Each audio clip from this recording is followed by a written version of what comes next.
Alright, I'm back and I'm here to do the tutorial on mechs for Starcraft 2 Hardcore. Let's get these guys mining so I don't get timed out. Let's get a science vessel going again so I got vision. And let's see what else we got. Okay, so mechs are new. Yes, they are Mech Warrior mechs. I love Mech Warrior. I was a huge Mech Warrior fan. Many of the models are kind of like the Starcraft 2 version of them. I'm going to go through one at a time. This one is actually a modification of a Starcraft mech. The Spartan just looks a lot better than that version. The purpose of this mech right here is actually it's got a flat gun, kind of like the flat turret. This is kind of an anti-mutalisk. It does something that the other mechs don't do, even though it does look different. And yeah, don't mind the Goliath icon here. Some of the mechs are still very new. I have never got around to really finishing these. In fact, let me get each of the mechs made, and then I'll kind of go through each one there so I can do that.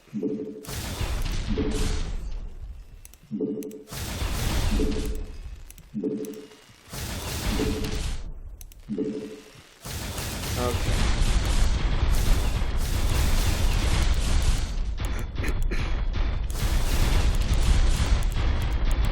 What a great group here. What a great group. Yep, and then there's Thor light. Go stand Mr. Big Daddy. Alright. Alright, so the Walker, he's got two weapons. It's a flat gun, which is really Mutalisk and Reaper. He just shreds Mutalisk and Reaper's light air units. And he just has a normal auto gun, same as what's on an APC. It's decent against just light units. This is not a very complicated mech. It's a very simple mech. He's also one of the lower costing mechs for a reason. Obviously a Goliath overall is going to be better in terms of what it does because it costs more range, better anti-air. But this is meant for taking out like Mutalisks and that sort of thing because the other mechs really didn't do a good job of that, and that's what this one does. To counter it, a lot of these counters are going to be very simple. You obviously don't want to be Mutalisk. A Guardian will kill it, no problem. A Brutalisk will one-shot it. Banelings will put an end to it. Roach are good against it because its gun is only doing 4 damage. Its land damage per second is weak. However, like I said, it's meant for killing clusters of light air units, so there's that. So that's a Zerg. For the Terran, always going to be a Stinger as an option. Battle tanks are an option. Light tanks are an option. Any kind of tank that kills other vehicles is going to kill a Walker well. And for Protoss, Dragoon will definitely counter it well. Zealots, they won't do so well only because they can be skirmished by the thing. About the same as an APC. So yeah, it's going from morning time to daytime. Don't mind that lighting. Sometimes it just shifts so fast like that. A Reaver can do okay against it. It does get through the armor on a Scarab, so that is noteworthy. But a Reaver, range 60, it can definitely cause walkers out in the middle of the open to just die. So Reavers, Dragoons, a Scout. No, I wouldn't use a Scout. I would not use a Scout. Its flat gun is an instant hit weapon, and a Scout is just not your best option. A Tempest can one-shot them. Might be okay depending on what else is around it. I would just stick with Dragoons and Reavers, really. That really does seem like the best bet. It is also outranged by a Hunter, so that's something worth considering. A couple Hunters could just come up and rip it to pieces. It would probably kill at least one of those Hunters before it dies, but like I say, for cost, that's fine. Let's see here. The Walker, it's a simple unit. I think that pretty much covers it. Let's see here. We're going to do the Penguin. The name of this poor unit has gone from Kiwi to Penguin. Okay, so let me explain what it does right now and what it will do when it's finished. So yes, this is an Uziel in MechWarrior universe. many of these mechs should look very familiar to you. And they look so cool now that they've been Starcraftized, like turned into a Starcraft unit. But this unit right here, it does what some of the other units don't do. This is actually, okay, so it's an okay, it has a disruption beam. Let me get this going here. And let me skirmish some roaches here so you can see.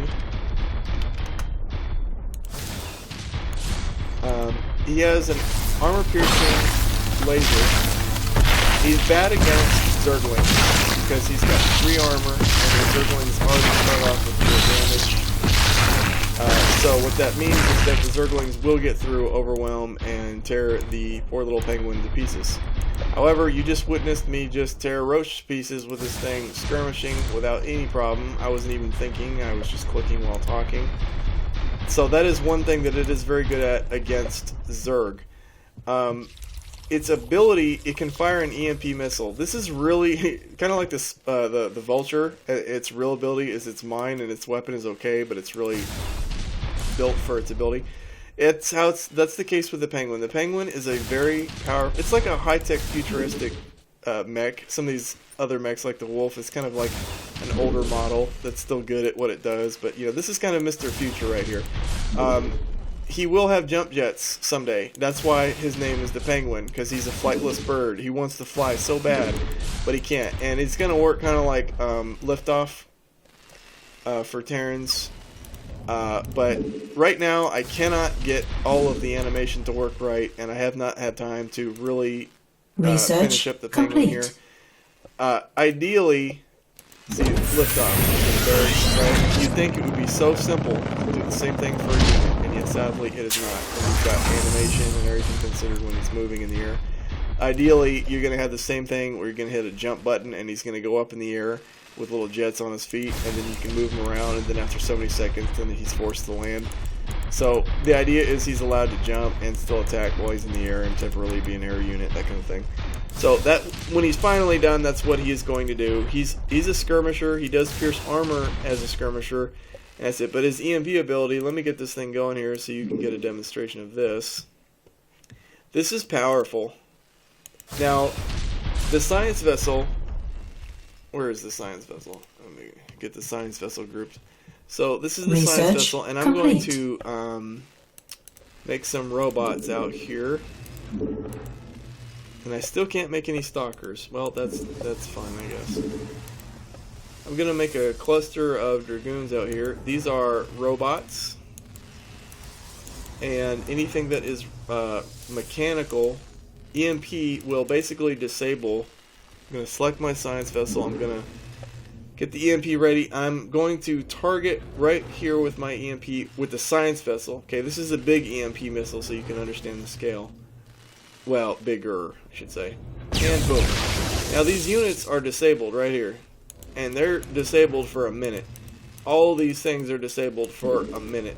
EMP is just nasty against machines and robots in general. So that's the EMP from the science vessel. The missile can be shot down. But this right here, the Penguin, he's got something a little different. So Mr. Walker here is going to be our victim, sadly. The Penguin has a mini EMP missile, and it's this little tiny one. Oh, and he missed it. That was just a terrible example. Oh wow, the cooldown on that is pretty ridiculous. Oh, it's because of his ammo. Okay, that's okay. And he fires his little EMP missile, and boom. It's just a 1-unit EMP. But that 1 unit can be any unit. It could be a Walker. It could be a Thor. It could be a Colossus. It's going to have to be adjusted so it can't get a capital ship with just one little mini EMP. So, like I said, the Penguin is a new unit. I'm working on it. But this EMP missile, it is a game changer, and it will save your life in a game versus Mechazerg, Mechanoid, where all of their units are robots and mechanical, and their Brutalisk is terribly mean.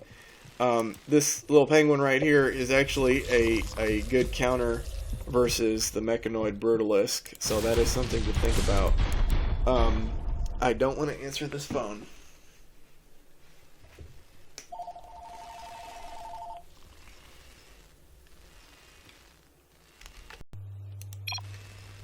Alright, I'm back. So, the phone rang and I had to take that call, and I've been out for 2 hours now, so I just know I was talking about this penguin, this flightless bird neck. So, I think I was anyway. Oh yeah, EMP. So, EMP, mini EMP can disable an individual unit. The actual large EMP missile from a science vessel can disable an area. So, the Penguin is still a very new unit, and because of that, it's subject to some changes, but for the most part, its weapon is, I think, pretty good, pretty ideal. It looks like it just looks like it fits, and the weapon, the EMP, mini EMP missile, is actually given out of necessity. Terran have a difficult time sometimes dealing with the mechanoid Zerg, so it's just there for now. Let me see here. I'm dead tired too, so I'm actually I'm trying to get through Terran today, and I'm almost there. I haven't even gotten to area units yet, for heaven's sake. So I'm gonna try and keep this simple. So he can disable one Dragoon. So at the same price as a Dragoon, that's a pretty decent counter. And I'm trying to see here. Probably going up against the Penguin as a Protoss. Ooh, EMP would be rough, by the way, because, by the way, when an aircraft gets EMP'd, it crashes. It just crashes to the ground and blows up. So if you were to EMP one of these aircraft, it will actually go down. Now I got a capital ship, but one of these smaller ships, it'll actually go down. And you know what? Let me test it just to be sure. I know it does it for normal EMPs, but let me test it for the mini EMP just so I know I'm not just talking nonsense right now. Because for all I know, it doesn't do anything. It just stays up in the air, right? Okay, so he's gonna fire his EMP, and I knew it. That makes the EMP very powerful against something like a Tempest if you were to get a hit. Now, that's if you were to get a hit. Otherwise, the Tempest will kill the Penguin pretty well. Somebody put that... Do I gotta... Nope, I don't. You go and be good. Alright. So as far as units, it can skirmish Zealots, Vindicators, Archers, the Hunter. The range of the Penguin is 11 for its beam, which is pretty good. Early Protoss units would have a difficulty against this. It's also fast too, so there's that. The speed might have to be adjusted or something, because right now the Penguin it's pretty rough against Protoss. Now it's not very useful against Zerg. Other mechs are better in most situations than Zerg.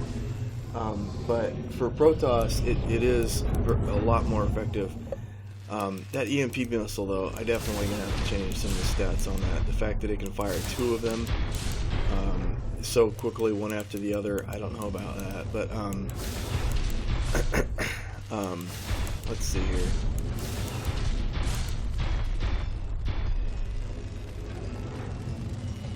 Anyway, back to what I was saying here. Okay, so Reaver.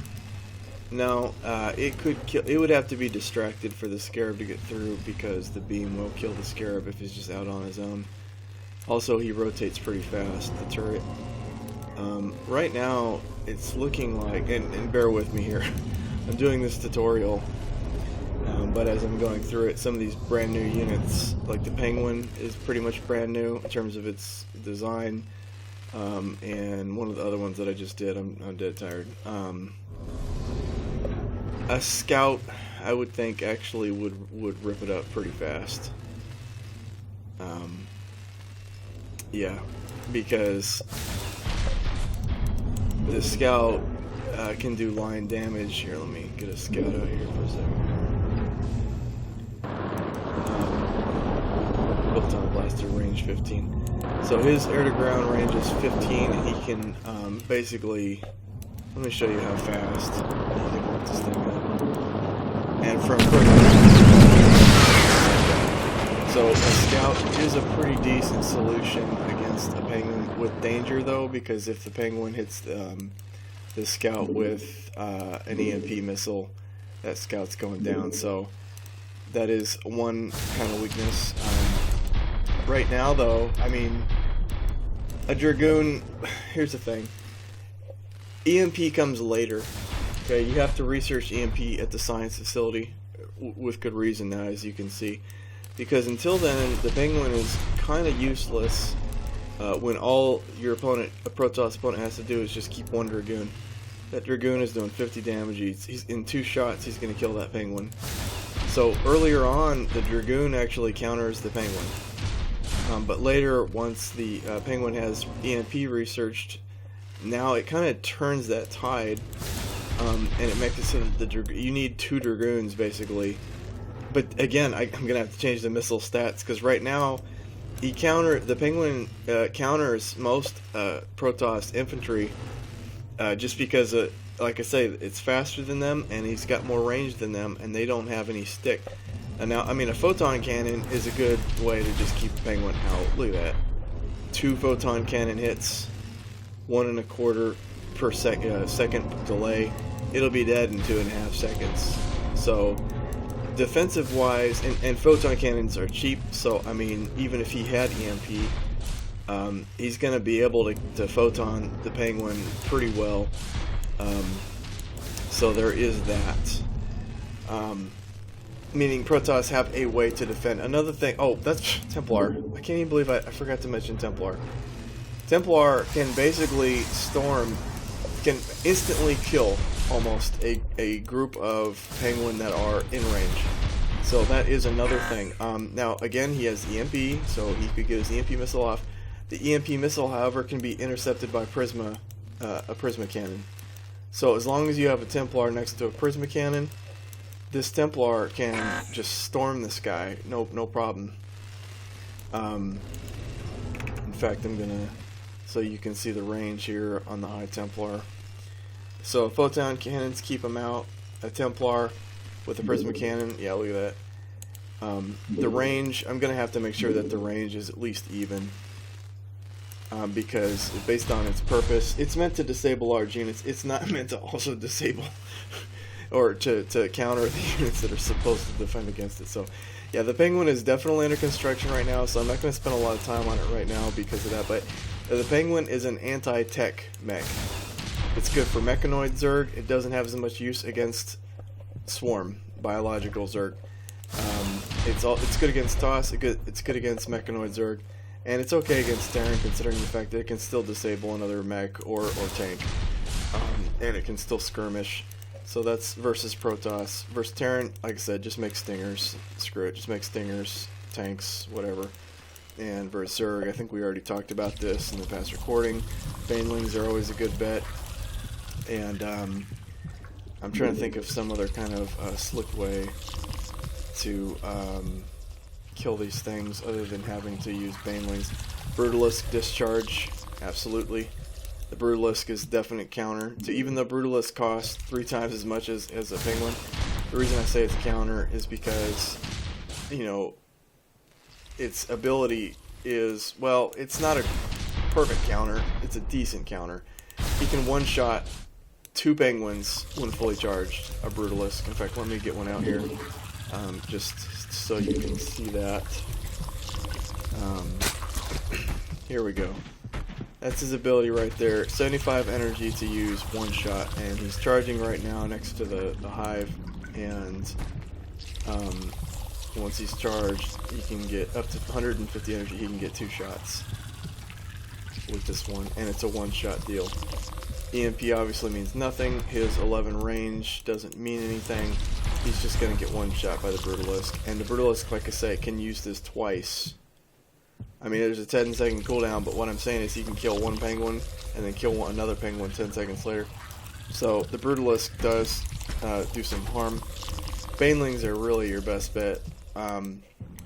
Now when it can jump jet, that's going to be a little different. Penguin's going to be an awkward unit, it really is, because when it can jump jet, then Banelings, obviously that neutralizes the Baneling issue at least for a little bit.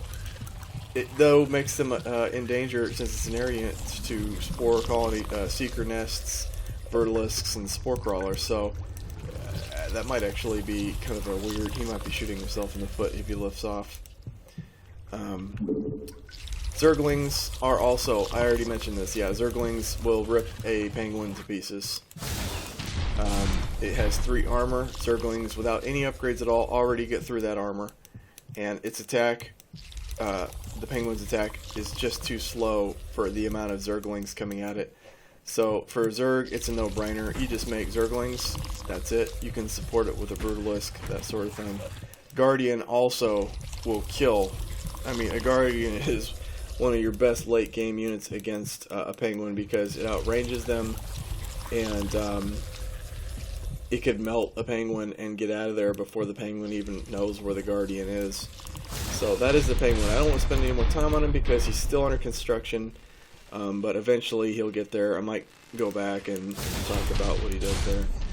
What's next on the menu here? Penguin, the Raptor. The Raptor has always been one of my favorite mechs, and the Mad Dog, which is the name of the mech in Mech Warrior, is what the model is based off of. And the Mad Dog was always one of my favorite. I was able to get my favorite mechs in here. The Mad Dog, the Summoner, and the Timberwolf were always like some of my probably some of my top 5, in my top 5 for sure. But the Mad Dog, just the way it looks. Now the animation doesn't look so good in this. I'm sorry, I didn't do the animation. I wish I could get it to run like a chicken walker. It doesn't. It walks, but it is what it is. And I can't get the thing to alternate perfectly back and forth once it gets to 2. I'll figure that out later. That's the closest I can get right now. Filters and attachment points. I'll have to try to fix that later. But so the Raptor is a pretty simple unit now. It is a skirmisher. Range is 11. Wait a minute. Hold on. Range is 11. Oh, those were supposed. I swapped the weapon. I gotta write this down.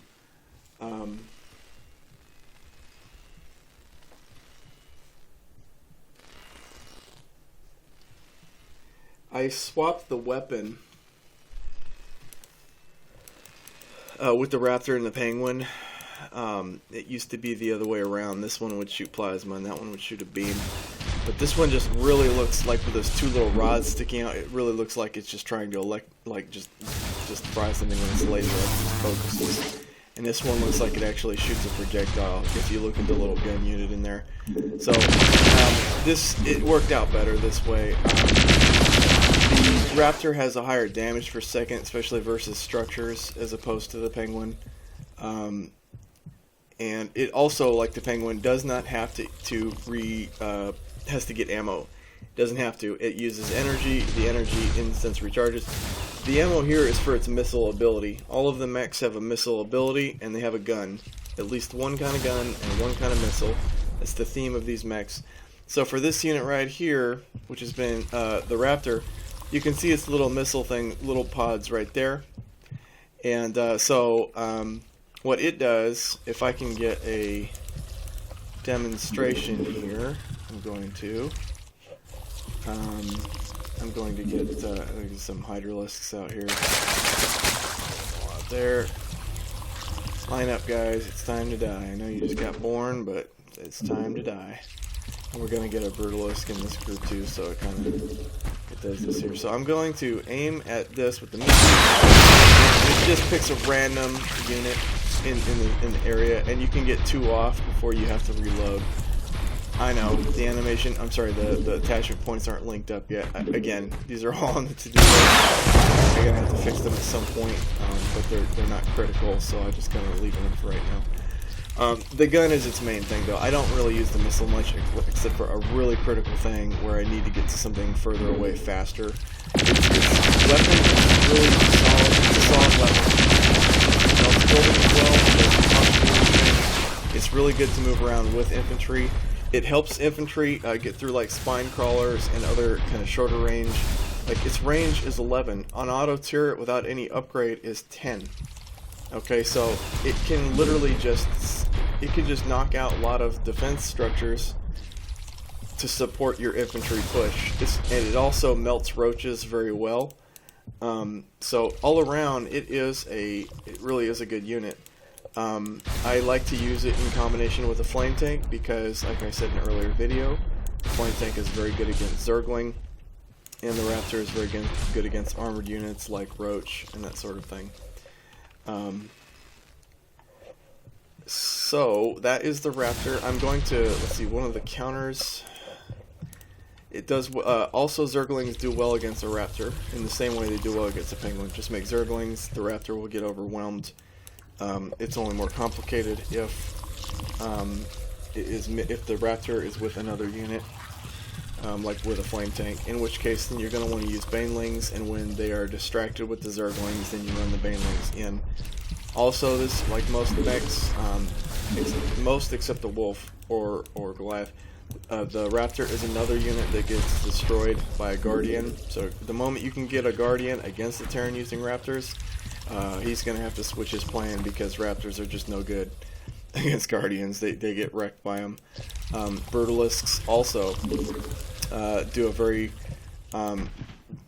they're also very good against Raptors. Large area units like Ultralisks will just walk over these mechs if the mechs allow them. Like I said, the Raptor is also a fast mech. Its move speed is 4. It's not as fast as a Penguin, but it is a fast mech. It's one of the fastest mechs. So the Ultralisk is not going to catch him. A Nimbalisk will catch him, and actually a Nimbalisk would be a decent counter to the Raptor. Even though the Raptor is going to get through the armor of the Nimbalisk pretty well, it's not going to be fast enough. The Nimbalisk is, in fact, let me get one out here so you can get the stats. You can see the stats for yourself. A Nimbalisk, I believe, is 5.5 speed. Yep, 5.5 speed. It's 5.5 speed, and the Raptor is 4 speed. So he's not outrunning the Nimbalisk. The Nimbalisk also is going to one-shot this Raptor. He's going to cut it right in half. With just one swipe, that Raptor's gone. And that's assuming he even stops to attack. He might just run the thing right over. Just run it in half, just run right through it. So a Nimbalisk actually would do pretty good at taking this thing out if you don't want to use Banelings. This is, I know, a later game solution, but it is still a solution. Guardian or Nimbalisk are good. Ultralisk is not. It's too slow. The Raptors could actually wear the Ultralisk down by skirmishing it. So there's that. Zerglings, obviously, the solution. I'm going to leave it at that. If a Zergling is the counter, I'm not really going to actually talk about other units that could counter it, because why would you do that when the lower cost one is already good enough? The Raptor against Terrans, same deal. Make Stingers, make a battle tank, or even a light tank. Any kind of tank that kills other vehicles will kill a Raptor well. A Raptor does well against things like Marauders. It's kind of a wasted attack against Marines. I'm not saying that it's not a bad attack. I mean, it out-armors Marines, it outranges Marines, and it outspeeds Marines. So by definition, it counters Marines. Just kind of a waste of effort. It's really better since its attack, even though it doesn't say it on this, only half of the armor of a unit affects the damage amount. So if the armor is 2, it only protects 1. If the armor, and with each upgrade, that amount decreases, so it becomes more effective against armor with upgrades. Yeah, so basically, a 4 armor unit will only do it'll do 1 damage to a 4 armor unit. So armor doesn't have as much effect against the Raptor attack. Meaning it's better against armored units like a Marauder. So that's Terran. For Protoss, same deal. Actually, for Protoss, just make a Dragoon.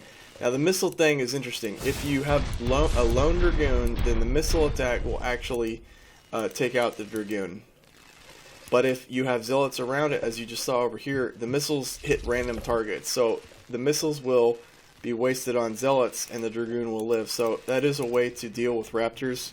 As Protoss, you just mix some Zealots with the Dragoon, and then Dragoon will do all the killing, and you won't have any risk of losing the Dragoon. The odds are so unlikely that enough of the missiles would hit the Dragoon and not hit the other Zealots. Storm, again, Storm does it. Just instantly fries a mech, just like that. The pilot is dead, the mech is dead.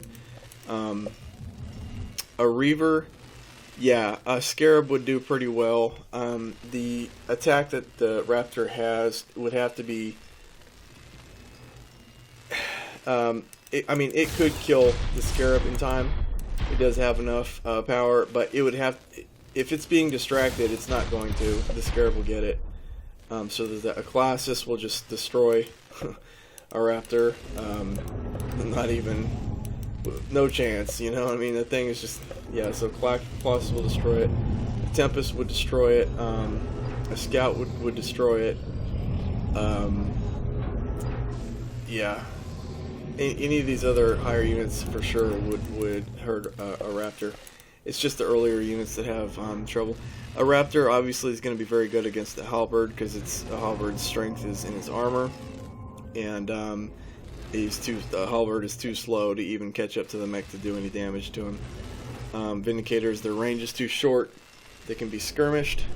Archers, their projectiles too slow. So as you can see, now the Hunter, this is interesting. The Hunter, you would have to have more than one. It would be ugly, but I do think that if you had like 3 Hunters, which would kind of be about the same cost equivalent to a Raptor, yes, I do think the Hunters would be able to very quickly get in, kill this thing, and he may only kill like one of the Hunters. So that's kind of a decent solution if you're dealing with it. So that's that. I want to go on to the other mechs now. Let's see here. What's the next on the actual menu? The Harbinger, yes, aka the Hellbringer from MechWarrior.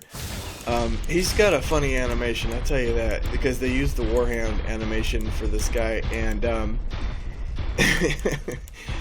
it's just hilarious. Okay, so he's got 1 ability and 2 attacks. His melee attack, I love it. He just clobbers things, and that's fine. It's like his pimp hand right there that he slaps. He slaps his enemies with his pimp hand, and he runs with his pimp hand up like he's ready to slap. What did the 5 fingers say to the face? Yeah, that's what the Harbinger does.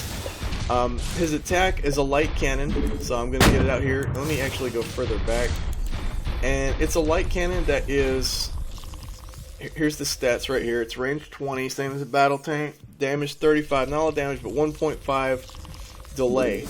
And the reason why that's really kind of cool is against roaches who have an armor upgrade. I mean, it's pretty reasonable.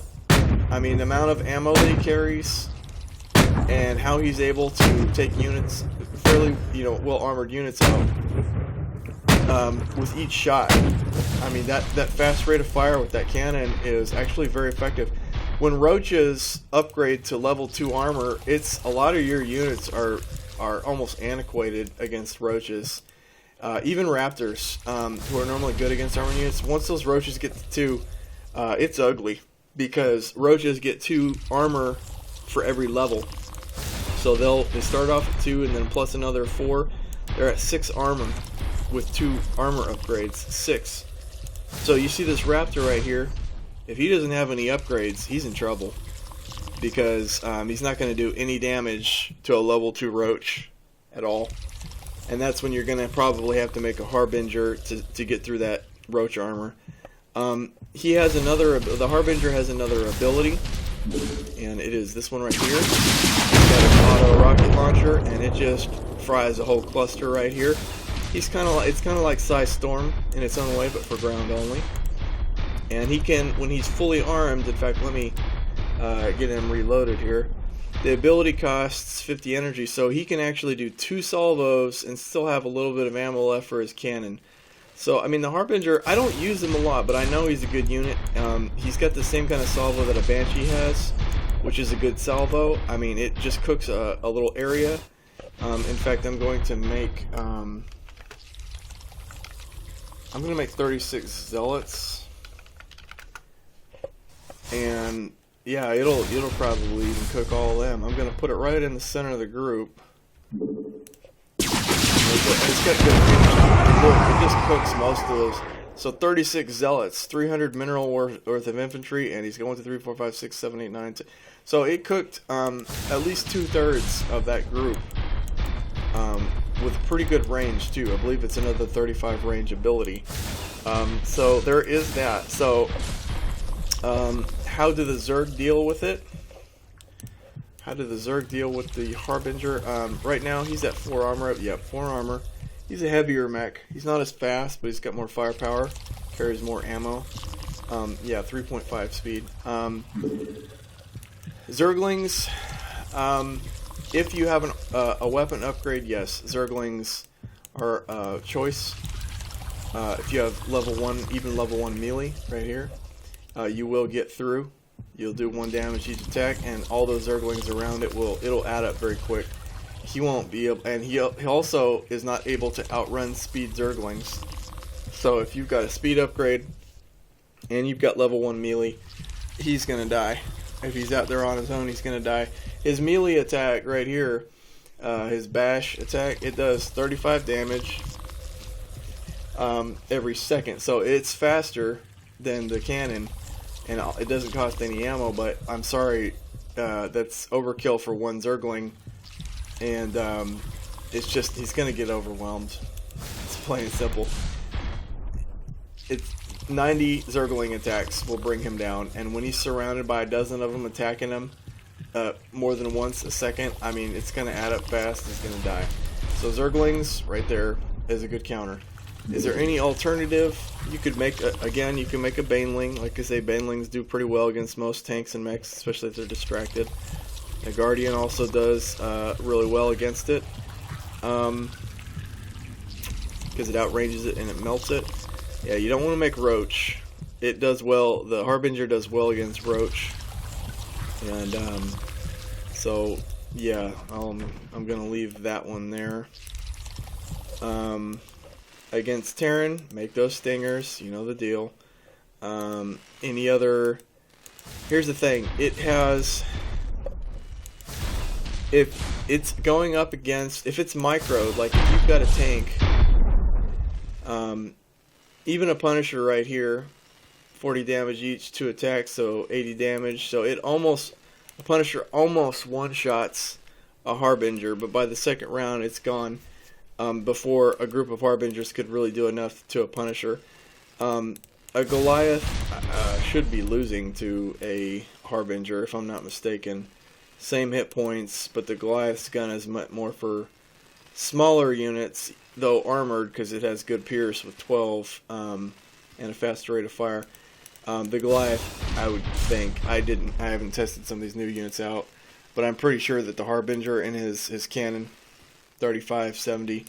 Yeah, so he'll be dead in 3 attacks. So he'll kill a Goliath in 4.5 seconds. A Goliath will kill. Well, I guess we could find out, right? I'm sitting here doing the math on this thing. Let's go all the way out here, and then let's attack him, and let's attack him. We'll just do it this way. 1, 2, 3.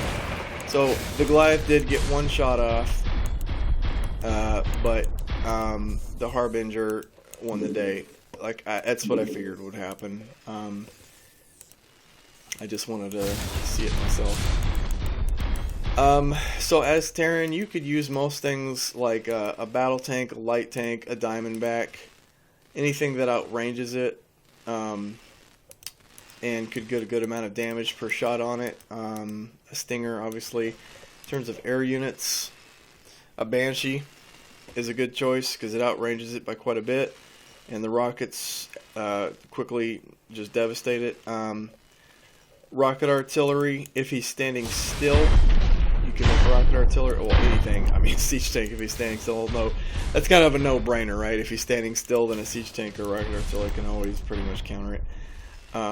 So that's pretty much it for Terran. For Protoss, let's do a 1v1 with the Goon. How about that, right? Let's see what a 1v1 is.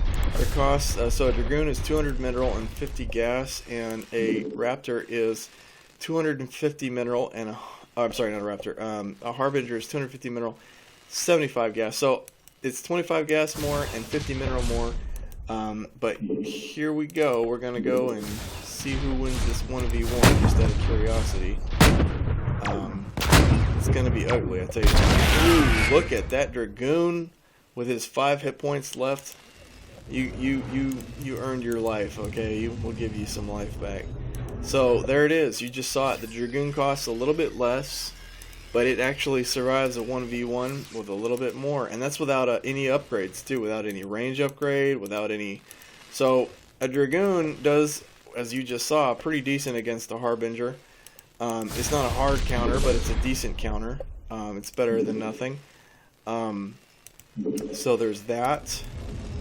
The Zealots actually kind of overwhelm a Harbinger. Now the Harbinger is still getting a deal. He's only paying 4 energy, 4 mineral per shot, and he's killing a Zealot even with armor per shot. And the Zealot is worth 8, so it is still a deal against Zealots. It just seems like it's not that great of a deal for time. Also, he has to face his enemy when he shoots. He doesn't have a turret, so he has to turn around, shoot, turn around, shoot. So it's awkward for him against Zealots, as opposed to some of the other mechs who can run while gunning. So there's that. Archer isn't going to get through the Harbinger armor. Vindicator range is too short. Hunter. I think it'll be ugly for the Hunter actually because, well, that's hard to say. You'd have to have quite a big flock of them to get through. Those Hunters, man, their attack is 10 damage per little mini photon, and they shoot him pretty fast. So I mean, I could see how they can get 9 hits on him pretty fast, or it'd have to be 10 hits at least. But I can see them doing that pretty fast, even though he gets the first kill immediately, and then the second kill, and then they start to shoot. So he'd come out with some damage. Again, I haven't tested these mechs with these, but I'm just guessing based off some of these units how that would play out. And again, Hunters are skirmishers. They're not really going to be in a 1-versus-1 fight where both forces are fighting against each other and neither one of them is trying to run away or hit and run. So like with a Dragoon versus a Harbinger, that was just a straight up fight. That wasn't like one side trying to skirmish the other. That was just, I'm trying to attack you, you're trying to attack me, and we're going to see who's going to win.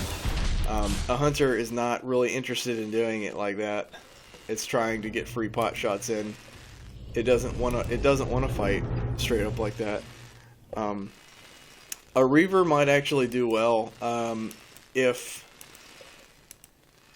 it was preoccupied. You can one-shot the Scarab, but if it's at, well, obviously if it's at ammo, but if it's not facing this, like if it's say the Reaver's over here and it fires a Scarab, he's gonna have to turn and it's no time. That's it, he's dead. So how the Harbinger is facing actually would determine the effectiveness of a Reaver. He'd have to literally just keep hitting every single Scarab, and I'm pretty sure that the Reaver, if he's next to a battery, the Harbinger will run out of ammo before the Reaver does. In most cases, the Harbinger is out in the field. He's not right next to a depot. In the event that he was kind of near a Reaver, which is usually kept closer to a base. So a Reaver might do it. You'd have to get the angle right. Colossus would also. Well, that missile ability is pretty rough though, but a Colossus would still cut him in half. I mean, even a group of them, even if they were able to get their missiles off, the Colossus is just going to cut them in half. So that's the Harbinger. Next we have a unit that's not used a lot is the Catapult. Okay, this is kind of just a different kind of missile artillery. It has 2 abilities. Actually, you know what? I want to do the Timberwolf next. Is he next on the list? No, he isn't. I might just Well, let me do the Goliath. I did a little bit about the Goliath's air weapon earlier, so I'm not going to do that again. Just go back and look into that. It's basically the same purpose as the missile turret. He takes out large units like Guardians. His range is 80, and he does 50 per attack every 10 seconds, 25 versus biological. I believe that's per. Is that per missile? Let's make a Mutalisk here to double check that. I just know that he does do a lot of damage, even like to large units when they get hit by a missile. I just want to see the actual amount. So I know. Are you just that determined? Okay, fine. You do what you do. Where is the Goliath here? Fire a missile off, just one missile. Okay, yeah, so it does. So he 220, 25. So yeah, it's that number right there actually double the values. That value 50 or 25 is actually per rocket, and it fires 2 rockets. So it's actually 100 or 50. So the Goliath one-shots a scout, okay, which has 90, I believe, total. It one-shots a scout, and it, as you saw, it can add up pretty quickly to a Guardian, especially with range 80, and the Guardian is 35. So that is one of the ways, one of the best uses of a Goliath is to take out this, take out dropships when they're trying to land, scouts, Phoenix, Corsair, takes all these out. With enough of them, you can start bombing capital ships with all their missiles, and it does start to add up. You need a number of them. You need like at least 5, and just keep them on just non-stop missile barrage. And you saw the values there. It's going to be 100 per attack every 10 seconds. So that's basically 10 damage per second. 10 damage per second per Goliath. So you can do the math on that. For a Colossus's shields regenerate at 10 shields per second. So one Goliath will actually break even with a Colossus shield regeneration rate. So one Goliath attacking a Colossus is actually wasted. So if you're going against a Colossus with Goliath, you would need like 5 of them, and you will have 50 damage per second. So that's about how long it would take to bring a Colossus down. So one would be wasted. You need a lot more. Other air units that it does well against. Capital ships. Yeah, Void Ray. A very common strategy is the combination of comm scan, orbital scan, scanner sweep, whatever they call it in this now. Scanner sweep combined with a group of Goliaths, usually 2, I think is all you need, to one shot. In fact, let me make the Void Ray here, and I want to double check this, and I'm going to make another Goliath here, just to see what we have going on here. So this is going to be 2, and we're going to, can you face the right way? Okay, whatever, you do what you want to do. And here's our Void Ray here, our giant freaking laser cannon in the sky, and I'm going to have them attack him.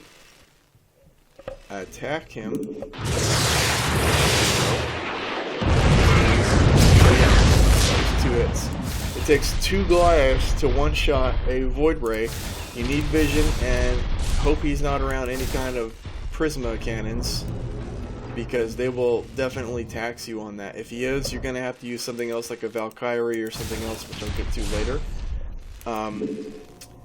So the Goliath is a different kind of missile attack. It's obviously still inspired by Starcraft 1 with the long range and the way its missiles work. And its guns, the Goliath, people forget that it still has good guns. It still takes Roach out well.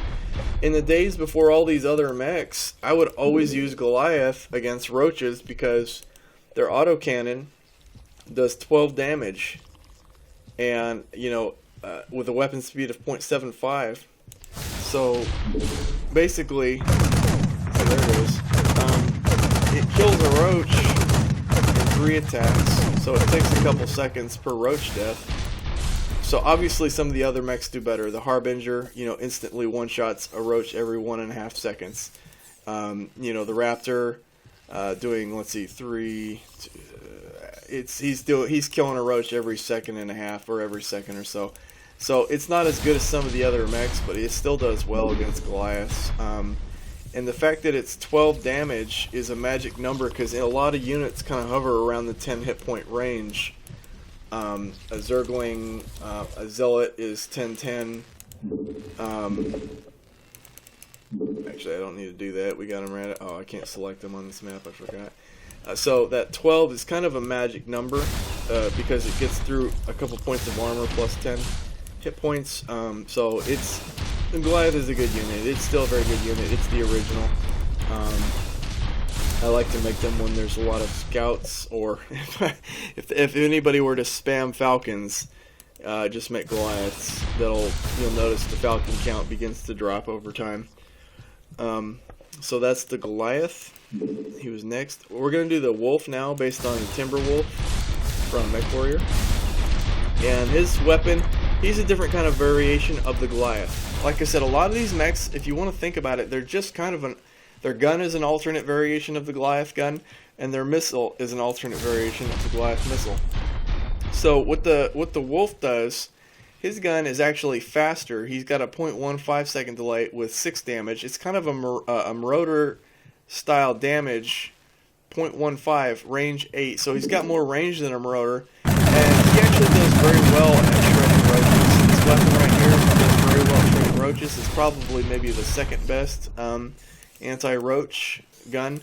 And because of its damage of 6, it doesn't really have a lot of overkill on small units like Zerglings. So he does well. He's very efficient against all kinds of small units. Hydralisks, Zerglings, Roach. All 3 of these do not scare him, and he can even do a pretty decent job of gunning down Banelings before they can get to him.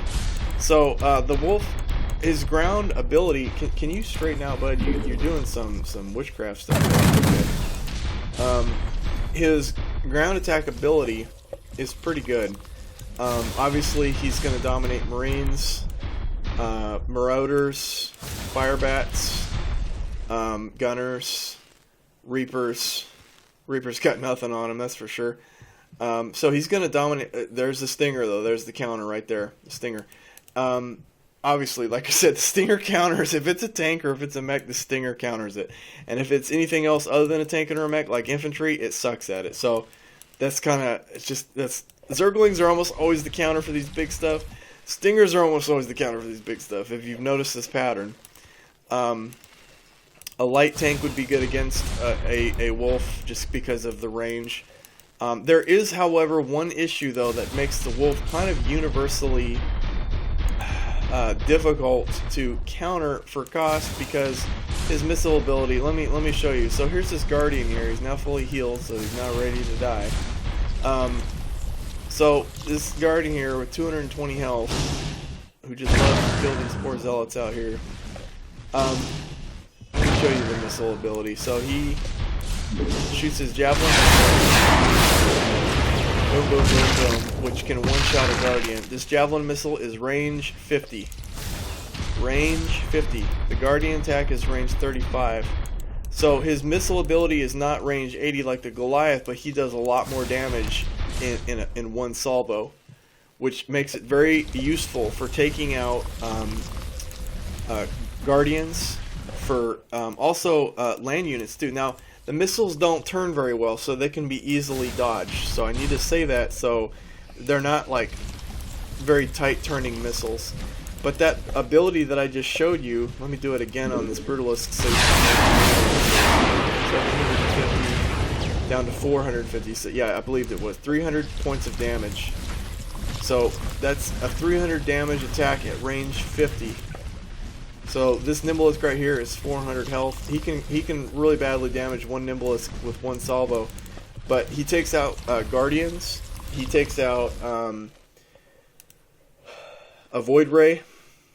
I wouldn't recommend trying to get that close, but I'd rather use Goliath. But you know, he can take out a lot of these units with one salvo, so it makes the Wolf kind of universally hard to counter for cost. When I said like light tanks, well, a light tank, let me get one out here. A light tank, sure, the light tank's weapon has range 25. Like, you can read me all the stats you want. The point is, his ability is range 50. and he can one-shot a light tank. He can one-shot a Guardian. But the missiles have to hit. It's all dependent on micromanagement on both sides. If he fired it at the right time, and if the other guy isn't dodging it. So his ability, like I said, this is not an easy one to gauge, and it's very micro dependent. His ability is underused. I don't see people use it as much as I would think that it's worth. That's 300 points of damage at range 50. Okay, the Brutalist Discharger right here, I believe, yeah, does 250 damage, so a little bit less damage, but at range like 25, like half the range. So what I'm getting at here is, and it doesn't seek. Now it is a faster projectile, but it doesn't seek. So if you think about it, the Wolf's missile salvo is actually better than the Brutalist Discharge. That is his missile ability. He became the anti-Guardian mech, because all these other mechs really kind of suck, except for the Goliath. All these other mechs, but even the Goliath has a difficult time against Guardians because he just doesn't kill them fast enough sometimes. You may have one or two, but that Guardian, it just doesn't die fast enough, and that's where the Wolf comes in. For basically a little more than half the range, he does a lot more damage in a short amount of time. And it does use up a lot of his ammo, as you can see, 40 energy, and he's got 100 total. So he can do 2 salvos and have some left for guns. So that is the Wolf. A tank, like I said, most tanks will counter him if he doesn't use his missile ability. If he does use his missile ability, then tanks have kind of a difficult time. A Diamondback would probably be a safer bet, hit him from further away and be faster, so when he fires his missile salvo, just move. But yeah, tanks, for the most part, would do well if you just fight them one-on-one. Other mechs, the Penguin doesn't count because he can just like automatically disable any one of these units. Which is why I'm thinking something about his weapon needs to be nerfed a little bit, because he's a support unit in that he disables the unit so somebody else can kill it for him. It's kind of helpless like that. But anyway, that was... Oh, and for Protoss against the Wolf, again, the Wolf missile ability will take out one Dragoon with one salvo, assuming that the Dragoon doesn't move much. In fact, let me fire the salvo from far away so I can... let me get him moving.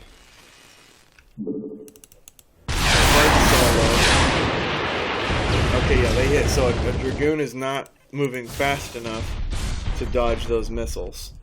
So a Dragoon is in trouble. The Wolf will kill Dragoons, and it will kill Guardians. And its damage is 6. It'll kill a Scarab. So you can see here, a Wolf has a lot of... here's what a Wolf doesn't have. A Wolf would die to a Scout. It would get melted by a Scout, and here's why. His range is 8. The Scout has twice the range, and you know the rule. More range and more speed means it counters. His missile ability is too slow. In fact, let me get him in a pattern if I can, so you can see this yourself. Where'd you go, Scout? Okay.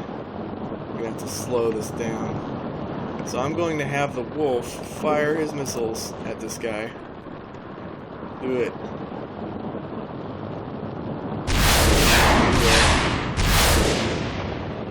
Now they should all miss. Wow. Yeah, I did up the turn speed, but as you can see, they're not hitting that Scout. They're not catching that Scout. They better not. And if they do, I'm going to have to fix something here, because they're not supposed to. Now, I'm kind of impressed. I did have to turn up the turn speed because they were actually missing still targets. And that was really sad when the unit wasn't even... Yeah, see, they died. They're not catching a Scout. And now, that's just following the Scout from behind. Okay, Scout, you can stop now. We're all impressed with your ability to fly circles. That's assuming that the missile was actually able to get behind the Scout and follow it. In most cases, what's going to happen is he's going to fire his missile off perpendicular to the Scout and just fly off into the distance, and have a really hard time turning around to try to reacquire the scout. So in that case, it was able to get behind the scout and pace it and follow behind it, but that doesn't happen a whole lot. Of course, it only happens on this video, of course. So you see what I mean when I say his ability is really good, but he can get melted by scouts. That would also mean that falcons are also in the same category as a counter. A banshee. Yeah, I could say that a banshee would do pretty decent against it. If it dodges the missile salvo, yeah. I mean, the rockets, the guns, it doesn't matter whether it's rockets or guns, the banshee would do well against it. A wraith, that's always going to, cloak your wraith and just get in and melt him with the wraith. I mean, I guess that's always a solution. It's not really a... anyway. Trying to think what else. You could always just bomb them with a firestorm. I don't like to use these kind of other solutions because, of course, that works. It's like saying a nuclear strategic nuke counters everything. That's just a dumb statement. It's not really countering it. It has to be cheaper than it. It has to be something to where it's an advantage, And a nuke isn't really. You're paying a lot to kill a lot in an area. So does a strategic nuke that costs 1,000 gas and 250 mineral really counter one Goliath, which costs a tiny fraction of that cost? No, it'd have to be like a dozen Goliaths, and the Goliaths would have to not move out of the danger zone, So I hate saying things like firestorms or nukes or whatever counter something, because it's like, well, it doesn't really counter it. It just kills whatever's in its path. But that's not really a counter. That's just more of an ability, a larger scale weapon. But anyway, okay, so the wolf, as you can see, it's a pretty solid unit. Underused. Now, the disadvantage is its ammo. That's the thing. I think the reason why I still also prefer making Raptors and all that is they're just more practical in the field because you don't have to rearm them. And the wolf, although its abilities are great, it is more ammo dependent. Well, it is ammo dependent. It's guns and it's missiles, which makes it less fun, right? Because you got to constantly be rearming it. But it is a worthwhile unit to have. It's good to obviously keep in a base if you've got enemy guardians coming in, enemy dragoons coming in. I don't want to say that it's a defensive unit, but it really does seem like it fits that role, doesn't it? That if it's better near depots and it counters units like guardians, which are good at attacking. So yeah. Did we cover everything with the wolf? I think we did. Let's move on to the next one, the Punisher. Punisher is mini Thor. Is Thor light, right? The Punisher and the Thor both step on small units. So he can literally just squash a whole group of small units and just not care about anything in the world. He has 6 armor. His attack is 40 damage times 2, so he does 80 damage per attack every 1.5 seconds. I'm looking at the damage on that, and that needs to be adjusted. Hold on one second.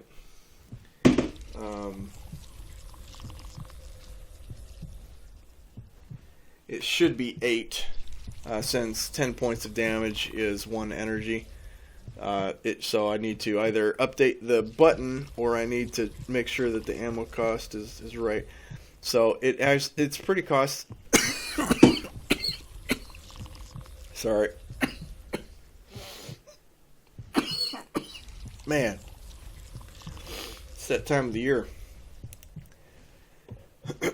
I've also been doing this recording all day, and my voice is giving out. So this will probably, when I'm done with the mechs, I'll be done for today, and I'm going to do the aircraft tomorrow. The Punisher, yeah. It's just a pretty tough unit overall. There's nothing special or fancy about this unit, and not every unit has to be. He can step on lots of small units. His attack is pretty good. I mean, he can one-shot, or I should say one-attack, a lot of mechs, like a Raptor. I didn't do the catapult. My bad. Well, I'll do him. I'll do the catapult after I'm done with the Punisher here. He's just a solid unit. There's not much to say about him. As far as counters go, let's see here. You don't want to make Zergling, you don't want to make Hydralisk, you don't want to make Roach. Nimbalisks actually are a pretty good bet, and the reason is because they can just get right up in his business and cut him into pieces. So yeah, Nimbalisks, although they'll take some damage on their way up, they can, if he's surrounded by Marines, so what? Just run over the Marines and dice them to pieces. Now, if he's surrounded by Marauders, that's a different story. Those Marauders will definitely gun down the Nimbalisk, who's busy trying to kill the Punisher before he's able to kill the Punisher. So Punishers with Marauders are a good combination because it keeps the Punisher safe from one of his kind of natural counters, which is the Nimbalisk. I mean, he'd just get in and he'd just go to town. And like I say, that's just one of them. Usually you have more than one. So there is that. The Ultralisk, although the Punisher can wear down an Ultralisk. The problem is, look at how slow the Punisher turns, and his move speed is 2, but an Ultralisk speed is 3. So if that Ultralisk just starts running towards, or if you want to call it running, if that Ultralisk starts moving towards that Punisher, he can shoot, but that's it. Then he has to run all the way back home because he's not going to be able to shoot and move. He just doesn't turn fast enough to do that. So that is worth considering. That the Ultralisk can actually just push up on the Punisher. The reason why that's important is because they're almost the same cost. A Punisher is 1,250, and an Ultralisk is 1,250, 250. Obviously, the Punisher has the advantage of being able to attack air units, as a ranged attack, so there's a lot of things to that. But if you were to just compare just a 1v1 Punisher versus Ultralisk, the Ultralisk has the upper hand. He can just walk towards that Punisher, and that Punisher cannot shoot back. He just can't shoot back because the moment he stops, he's going to eventually get cut in half. So there is that. So an Ultralisk is actually, it does counter the Punisher fairly well. They're the same cost, and the Ultralisk would do better. But you know what? I want to demonstrate this just so, well, if anything, just to be sure. All these mechs are brand new. I have not battle tested any of them. Well, most of them. All the basic units I have battle tested up the Yang. Hydralisk versus Zealots, Marines versus Hydralisk. I've done all kinds of testing with them. A lot of these newer units, though, like the mechs, I haven't really needed to. It's not okay. So anyway, I'm gonna have them attack each other. Get moving, you. So he's gonna do some damage to the Ultralisk early on, but I'm telling you, see, he can't keep doing this or he'll die. This is why. Oh wow. Oh wow. Well then. Let me make an Ultralisk real quick to see. I mean, he's almost dead. I'm just surprised he was able to get away with that much damage. This needs to be fixed. The Ultralisk almost had it. Ideally, the Ultralisk should have lived with about 1/3 of his health left. He does 250, 500 versus biological. 250 every 2 seconds. Oh, you know what I forgot about? He wouldn't even need to attack. That's one of the things that's different here. The Ultralisk does smash damage when he's moving. All he would have to do, I've killed a lot of them this way, is just charge into him and just push him. I mean, that's all he'd have to do, and he'd basically just die. He wouldn't even have to stop to attack, so I'll have to look more into this. I still would say that the Ultralisk does okay against the Punisher, even though that looked really bad right there. The Punisher surviving with 50 health. And that's assuming that the Punisher wasn't already preoccupied with something else. You know, that kind of thing. And of course that's assuming then that neither was the Ultralisk, right? But anyway, okay, so we got the Punisher there. Let's see what else does the Zerg have that could work towards this. A Swarm Bomber could dump a lot of acid on him, that's for sure. Let's see here. Oh, yeah, a Nidus. I always forget about that one. So, let's I don't have a Nidus already? You gotta be kidding me. Well, I'll demonstrate this later for new players who don't know.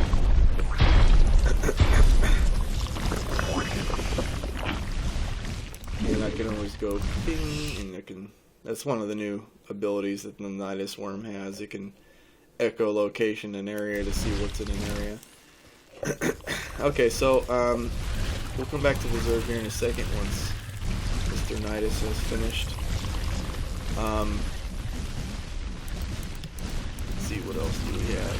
Anything else? No, I think Banelings would also be pretty good.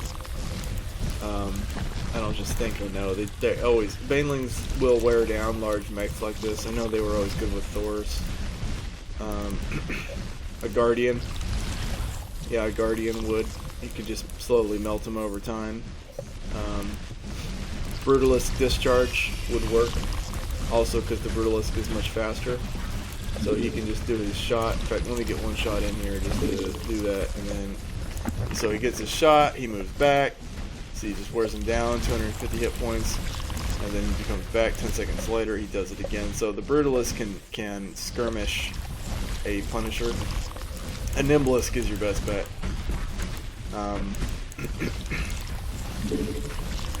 The damage is not reporting right on this, I think is what it is. I think it's doing more damage than that, but I'll probably, like I said, I'm going to have to do some adjustments here for that dynamic between the Ultra and the Punisher. Let's look at Terran. Terran, anything with more range, whether it's a light tank, it's a massive unit, so light tanks and Diamondbacks are going to do 100 damage per shot, and they outrage them. And they outspeed them. It's a clear counter, so if your opponent has a lot of Punishers in your Terran, just make some light tanks or some Diamondbacks, and just skirmish the heck out of him, because he's just not going to be able to do anything about it. Just sit there and die. Stingers in this case, Stingers actually don't work out as well as you might think or want or hope. The reason I say that is because let's say you made some Stingers here. We've got their 60 damage rocket. Now granted, Stingers are cheap at 25 gas, so you can make a lot of them. You can make 10 Stingers for the same amount of gas as a Punisher. And that's 600 damage in their first shot for 12.5 seconds. But here's the problem.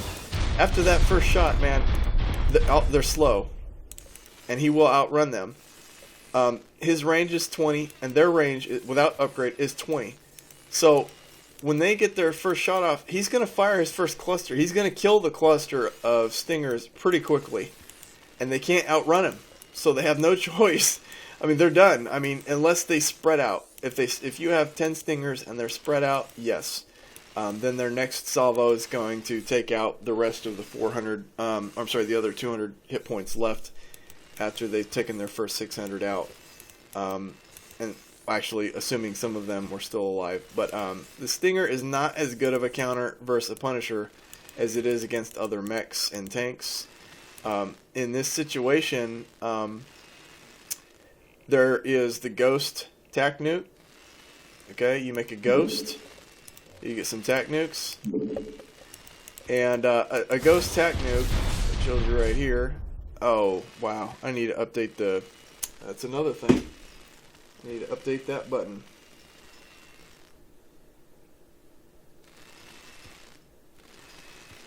It actually does 750 damage and 1,000 points of damage to structures. So it will leave a Punisher at 50 hit points with just one Tac Nuke, which costs 150 gas. So there is that. A Ghost with a Tac Nuke is a much better solution to a Punisher than Stingers, in my opinion. You will spend less gas and get a lot more.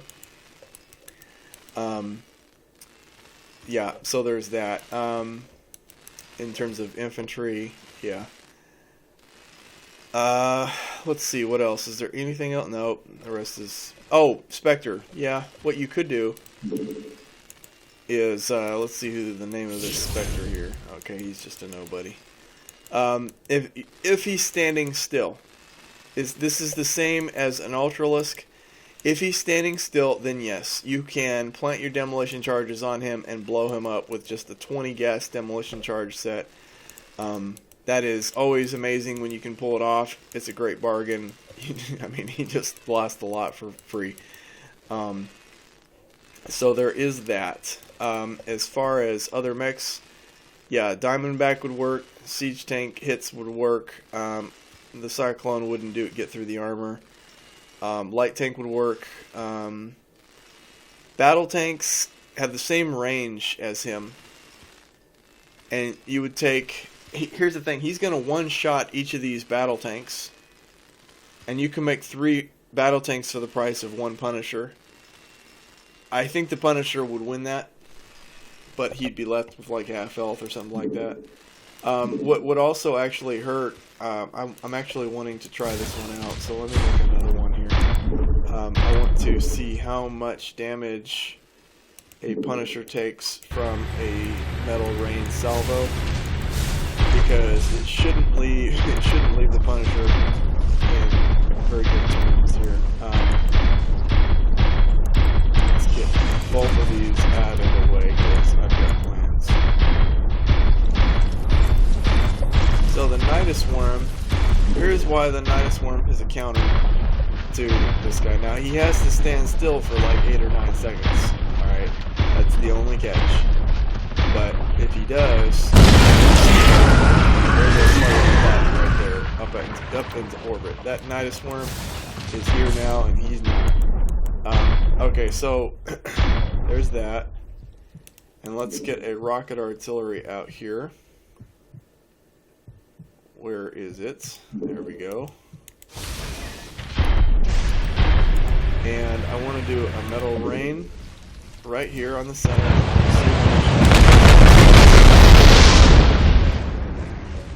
So metal rain is a very clear counter to a Punisher, because metal rain costs 200 gas and a Punisher costs 250 gas and 1,000 mineral. The catch is, now he's really close to where we fired. There is a delay time, so if he's across the map, if that Punisher moves, he's not going to take all the damage. But if you can catch a Punisher in the center of metal rain, yes, the Punisher will die. He'll take all that damage, and he will die. That's what I thought. So that is another counter to the Punisher. Even though the Stinger doesn't do as well, I would think, as a Punisher, that is another counter. Let's see here. What else do we have? Well, I think Terran, I think we've covered it. You can bomb the Punisher with a Firestorm, the same way you would bomb an Ultralisk. You could probably, you can use some missile salvos with the Banshee. That's not always practical later, and by that point in the game. If he's got a Punisher, that means their fusion cores are out there. That means there's a lot of anti-air out by now. You usually can't use a Banshee that far into enemy territory that late into the game, so I don't want to even say that's an option, because it's not practical. So yeah, Firestorm would be a good bet, bombing him. I don't even want to get into capital ship. Almost every capital ship is going to counter, or not counter, it's going to kill a lot of these units on the ground. So I don't even want to go there. Alright. I'm willing to bet that Dragoons would beat a Punisher for cost. You just saw what a Dragoon did to, what was it, the Harbinger? And the Harbinger costs more than a Dragoon, okay? So you could make at least 4 Dragoons for the cost of... You know what? I want to do the fight. Screw it. I'm just going to do the fight. Let's get all these guys out of the way. Let's get a Punisher going here. And you guys go get rid of that mess. And come back.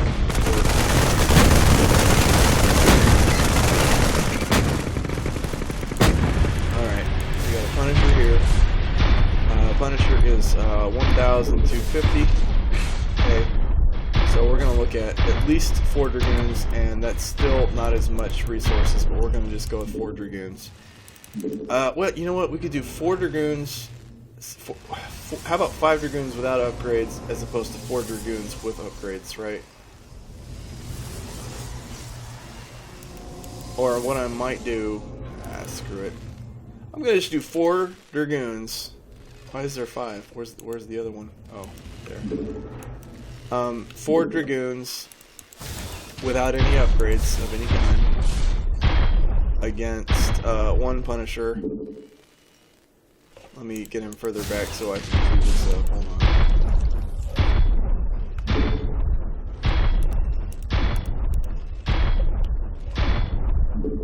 Alright, and the fight begins. And you better. One. Ooh. Yeah. Wow. Alright, well there we have it. Dragoons need some upgrade work to have a chance against this. That extra 5 range over the 15 range goon does make a big difference. Wow, he did good.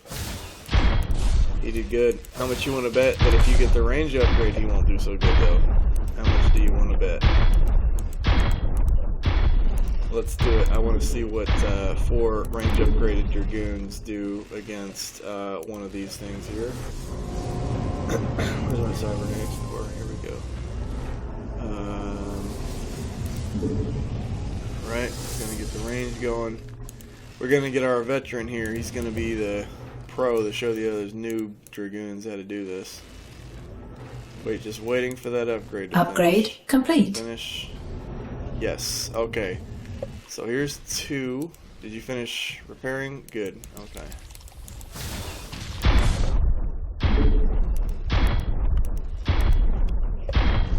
And you may charge now. But you see, they're kind of coming at them one at a time. Well, I guess that's how it So they do a little better, but they still get pretty bad. Look at that. They had about, so that's about 50% better with range. So when people say that the Punisher isn't a very good unit, I'm like, man, it can step over small units. It can, for the same cost as Dragoons, it can kill Dragoons. It can also attack air units. That's actually, I might be uncovering an issue here. I know Dark Templar could get behind it and rip it up, but that's not a practical. I need some other kind of unit that. A Reaver does do well against Punishers in the open. Every time I see new players with Punishers, I just tell them, guys, you need to pull back. There are Reavers. You're near a city, you're going to get Reavered, and they die by a Reaver every time. That Reaver Scarab they just can't turn fast enough to face the Scarab, and then they're forced to have to constantly batter up for the Scarab, and if they stop shooting at the incoming Scarabs, they just die. If they try to run, they die. I mean, I have seen how Reavers are pretty effective against this. Now, I want to show you a fight. It's not even going to be a fight. It's going to be a slaughter. Colossus is just going to cut the Punisher in half. I mean, it's not even. I don't even know if I want to get a range upgrade on this thing. Why would I do that? But let's do that. It's the most common upgrade. So let's just go ahead and do that. Research now the Colossus complete. Is worth twice as much as the Punisher. So hey, let's get 2 Punishers in here, right? So at least we can say that it was kind of a fair fight. 1, it wouldn't even be fair. Now watch this Punisher. See, these are untested battles that I haven't ever tested, and I'm testing them right now. I'm gonna be pissed if these Punishers beat the Colossus too. Like, you're not supposed to beat the Colossus. That cutting beam just cuts big things in half, man. I'm pretty sure the Colossus will. Oh, now that I think about it, this could get ugly. This could be pretty ugly, but let's just do it this way. Okay. Did it finish yet? Did the upgrade finish yet? Okay, good. All right, let's go. Let's attack him. Get this done.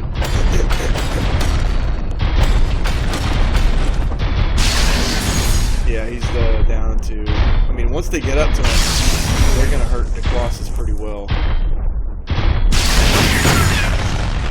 That's what I thought. Colossus.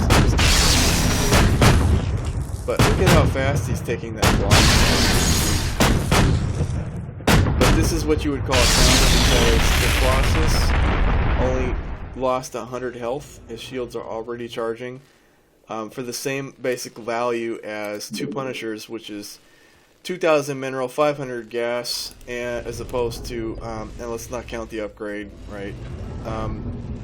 2 2,000 mineral, 750 gas. So, but he still has half his stuff left, and like I said, the shields will charge back up. So Colossus is a good way to go if your opponent has a lot of Punishers. You saw for yourself why. Protoss. A Void Ray is always going to be a counter to a big mech like a Thor or a I don't even need to show you. Anybody who's even played one game and seen a Void Ray knows what I'm talking about. That Void Ray will just cut that Punisher in half. I mean, just there's no way around it. Void Rays, they counter Thors, they counter Punishers. It's just one of the things that they do well.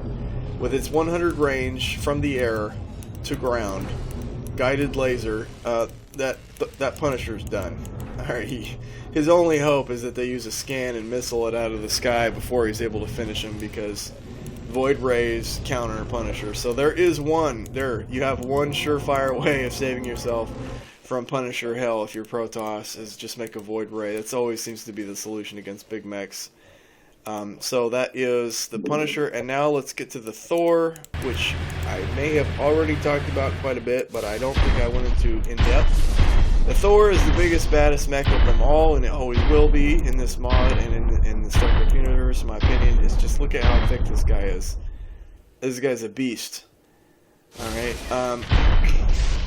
so anyway, he steps on units, he steps on small buildings even, same as an Ultralisk does.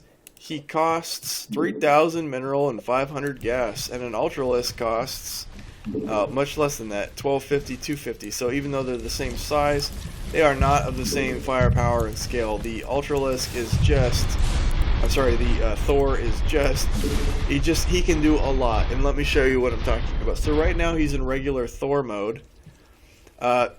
Disregard that defense matrix thing. Emojin Thors have different stats, different weapons, and different abilities. And yes, the Emojin Thor does have a defense matrix. So there is that. He has missile pods right here, which are similar to the Wolf missile pods. So he can do the same thing basically. And this one, of course, I forgot, is air only. Let me make this guy a guardian. Let me make other kind of units here so we can test this out. Actually, I want to do a Broodlord.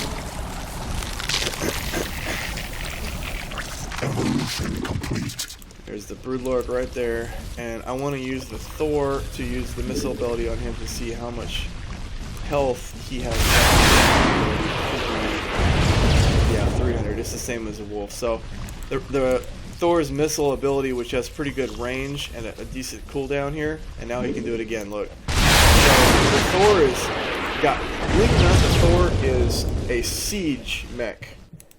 He is, even though he's big and he's bad and he can step over things so you think he's an assault, don't get me wrong, he can do assault too, I mean, because just how big he is, but his real specialty is distance, it's siege. So those missiles right there tell a Broodlord to stay out of the area. They tell really anything to stay out of that 50 range area with his missiles. But then he can also go into artillery mode, which he's going into right now. And then his abilities change. He loses the missile mode, but now he can manually fire one of these top cannons at just any location he wants, even if it's through Fog of War. And the range is the same. See, here's some Fog of War right here. Yeah, he fired it. Yep. The range is the same. See, through the Fog of War, he can fire it. It's basically, what is it? I think it's 10 or 20 less than a siege tank, I think, to do this manual fire location. So he can literally just plug in, it's 2 seconds. So he can literally just plug in one turret after the next and just strip a base of its auto turrets, like, just very fast. This manual strike location, it costs the same as a siege tank attack, but I mean, the 2-second cooldown is what makes it just devastating. A Thor is kind of like packing 4 siege tanks into one unit, kind of. He also has this barrage ability, and I'm going to use this on our no longer needed mechs here. And I'm going to put an Ultralisk somewhere in the middle of this. And yes, I have dual a 1v1. A Thor will beat an Ultralisk. though the Ultralisk leaves the Thor pretty badly damaged. So for cost, Ultralisks do beat Thors in a charge, because you can obviously have more than one Ultralisk for the cost. I want to step him back so I can do a barrage. It's probably too close.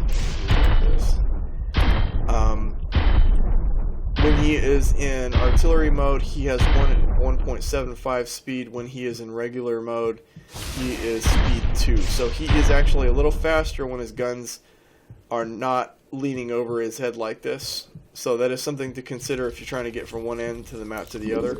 He's a little faster when he's not. Let me get this down here. Actually, you know what? The animation is porked, so maybe I won't, because it looks bad.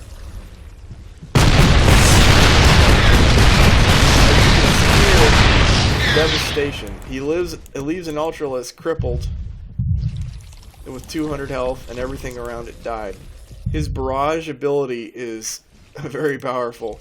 So Thor has got all kinds of, and just his normal guns is 25 range and 120 damage at 60 damage each with 2 attacks. 120 damage, pulsing every 2 seconds, range 25.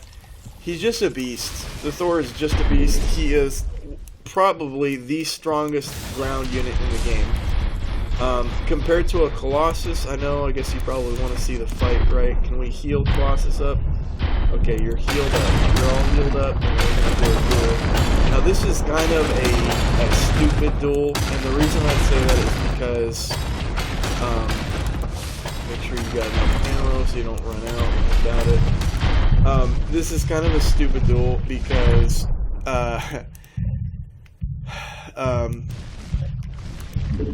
Thor is not, like I say, Thor is more of a siege unit, and a Colossus is kind of a siege skirmish. So these are kind of like 2 siege units battling each other. It'd be kind of like 2 siege tanks fighting each other. It's kind of stupid because it doesn't really happen a whole lot, but it does happen. So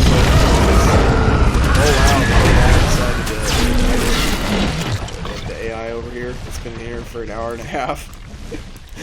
He said, this guy is boring, I'm gonna kill him. I'm gonna end the suffering.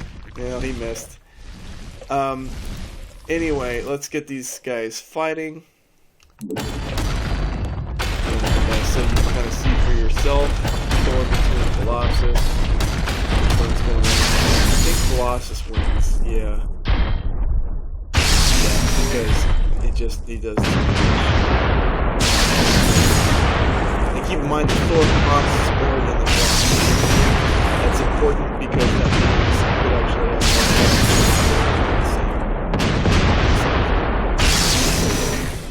The Colossus is left with half its health. Oh, I want to revive this guy. I want to revive him. So you can see there that the Colossus actually does Thor. Just what I needed. Are you alive, bud? Alright, he's back to... Oh, you don't get your kills? Oh, he never had any real kills. He just kills his friends. Only friendly fire was something that affect their kill count. Their war crime count. Oh, that's what they need. Instead of a kill count, they also need a war crime count. That would be awesome. I'm actually going to write this down on my notepad. Hold on. War crime count. I need to make this happen so you can see which of your Marines are like killing civilians. It's mostly just for humor, obviously, but I need to find a way to make that happen. Okay, so that's the Thor. Let's talk about counters. Okay, so the first counter, obvious counter, whenever I have a Thor, my first biggest threat is a Nidus Worm. You really need to use something else, like a combination like Thor Firestorm. Okay, a Firestorm is a bomber. It's a high altitude bomber. It does line damage. It just bombs across the screen in a line. Or you can slow it down to focus more of its impacts on one location, like the Nidus network right here. The Nidus network is kind of like the Zerg TAC nuke, and all you do is, for 800 mineral 50 gas, is you just pick where you want the Nidus to burst out of 8 seconds later. So all you gotta do is just put it right there under the Thor, and boom. If that Thor is not moving, he's dead. I've lost a lot of Thors this way. The Nidus Worm is a very good counter against the Thor. It keeps pressure on the Thor, so the Thor can't be shooting. Since the Thor has to stop to shoot, it actually keeps the Thor from shooting because he has to stop to shoot. Also, when he uses his barrage, it takes several seconds to get through his barrage. So if you see him start to go into a barrage mode, you already know you've got at least a couple seconds. And when he moves, he has to turn before he moves too. So he's very vulnerable to the Nidus in many ways. So the Nidus is probably your first best counter against the Thor. But in terms of units, a Defiler can infest a Thor, by the way, and you can get an infested Thor. So that's real ugly. That's a 75 gas solution, and it's not hard to do. If you, you can just keep it. It happens, all right. Usually the Thor is so busy with stuff, he's not paying attention to that one Defiler that just rounds the corner and says, "Yoink, mine." So a Defiler is a nasty counter to a Thor because it makes the Thor his. It's more than just killing it. It's acquiring it, which is double the damage for a unit that's only 75 gas to 25 mineral. You can use a Swarm Bomber to get it melting, but honestly, you're gonna probably lose your Swarm Bomber to the Thor's guns. I wouldn't recommend it. I would think that a pack of Nimbalisks. This hasn't been tested. And if you've got extra gas, I guess you can do it. But I would think that a group of Nimbalisks might actually be able to dice them up fairly well. It's just a theory. I haven't tested it yet. Otherwise, like I say, Ultralisks, they're about a third of the cost. In fact, they are almost exactly a third of the cost. Almost. 3 Ultralisks would be the Thor. There's no doubt in my mind. He would not be able to kill that much coming at him. But again, Ultralisks are an assault unit, and Thors are a siege unit. So this is apples to oranges. You know, they have completely different function. They're not the same function at all. But if you were to just say which is better than which in a fight, Ultralisks per cost are better, and in a 1 versus 1, a Thor is better than an Ultralisk. So that's the best way to describe it. Another thing that you can do, the Thor has to be really careful. See, the Thor really is a siege unit. His power comes from his range. All those guns on his back shooting from far away is his power.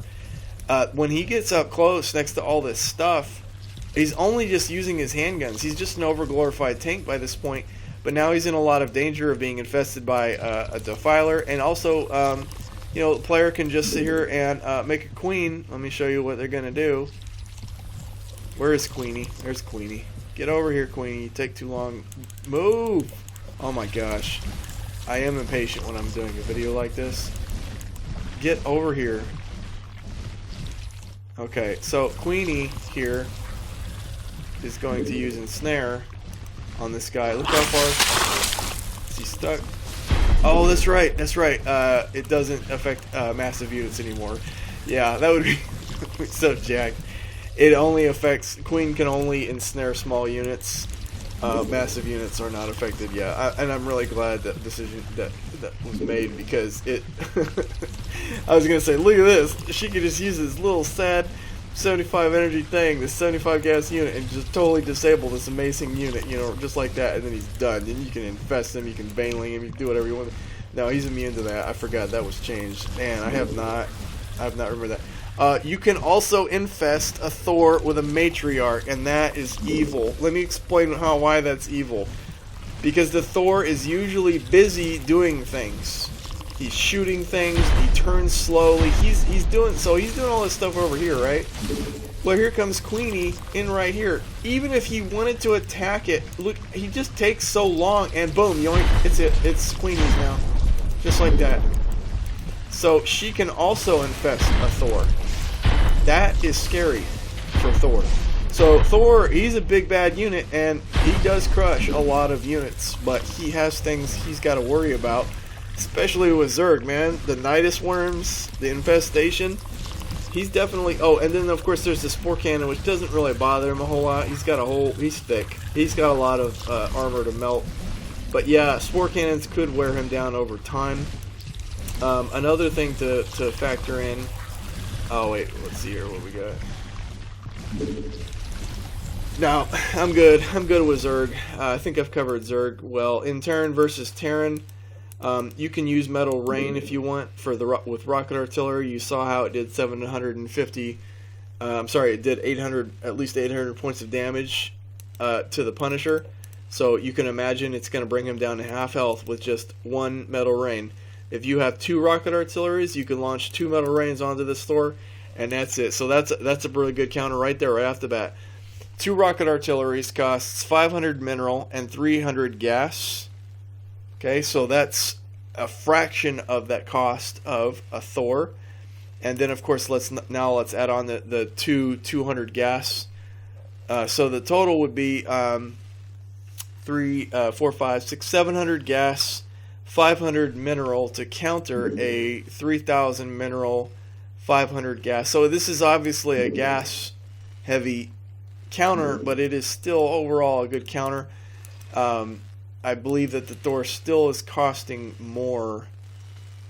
Not by a whole lot, but just by a little bit more. But the real issue is the fact that you can pull the rug from under his feet anytime you want with Metal Rain. So he's out there, he's thinking he's got his plan, he's going to attack. It's also a moral victory. Even though you spent as much as him to kill him, he's going to feel defeated. The fact that he finally got us, especially if it's a new player, they're going to just think, this is so overpowered. You just rain a bunch of rockets on me, and my Thor is gone. This is just such a stupid game. They don't realize that other player spent about as much in resources to do that. So what this is called is, this is like a negation. This is like a forced trade, like in chess. Like when you force to trade a bishop with a knight, you're giving up overall the same amount of value, but in a different way, because you don't like the position that they're in. That's what happens in chess, and that's what happens in this kind of scenario. You don't like how he's about to use his Thor. Now, if he keeps his Thor in his base and he doesn't even use it, and he's just got it there as a collectible, that's great. There's no reason to spend the resources to try to kill him, because he's not doing any harm yet. But if he's starting to siege the hell out of your town, and you can see a lot of potential damage going to rack up, it's time to kill him now. It's time to get him off the board. And that's kind of the option that you have with Metal Rain. Hold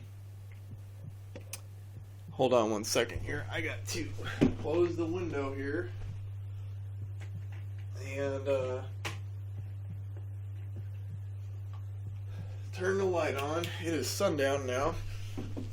So that is one option with Terran. Another evil one is a Spectre. Just coming up and planting demolition charges. I mean, this is one of the best price counter ratios ever. 20 gas, a 75 gas unit planting a 20 gas set of bombs on this bad boy, this 3,000 mineral 500 gas unit, and he's done. David and Goliath style. He just goes down. Another option you can do is 3 ghosts with tac nukes will one-shot a Thor. 2 ghosts will leave him at 250 hit points, but the 3rd ghost is to ensure that he dies. So 3 ghosts, tac nukes, they're also very good against the Thor. He's too slow to get out of the range. Remember how I was saying in the past recording how it's a guided missile now, and even if he starts moving at full speed, I believe he still can't get out of the range before the nuke comes down. So ghosts are an option. Stingers in this case are not an option, actually. It's sad. Why?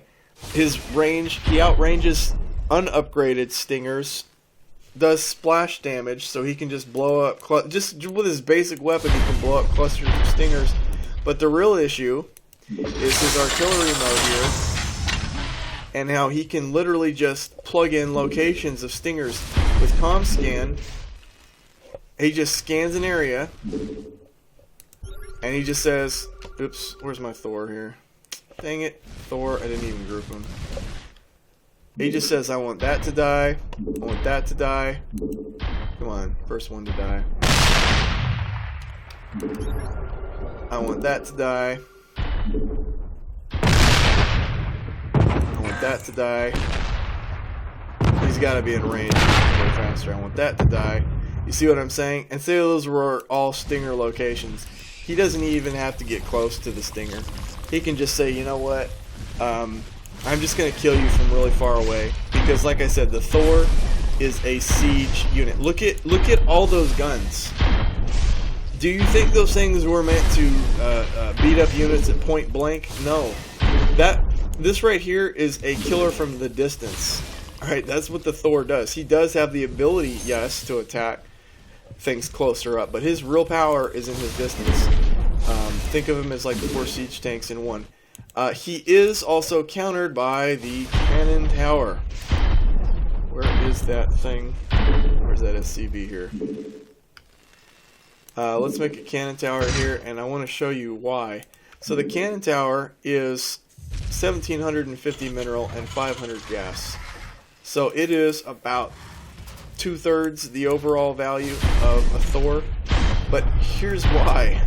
The Thor, this attack ability right here is only what was it, 90 range? It's 90 range, so he has to get the cannon tower is 100 range right here, 100 range. But it does 4 shots at 110. It's very close, but what I'm getting at here is the cannon tower, for the most part, 1750, 1000. If he would have to manually keep firing on the cannon tower, but the cannon tower, just in one shot, here, get further away so I can shoot you. There you go. We're gonna turn you around. Alright, so the cannon tower is going to make his way out here. Oh yeah, but I forgot. If you've got other units around it, it'll spread it out. A cannon tower is generally a pretty good deterrent at keeping a Thor out. It's like a siege versus siege, because the Thor can also and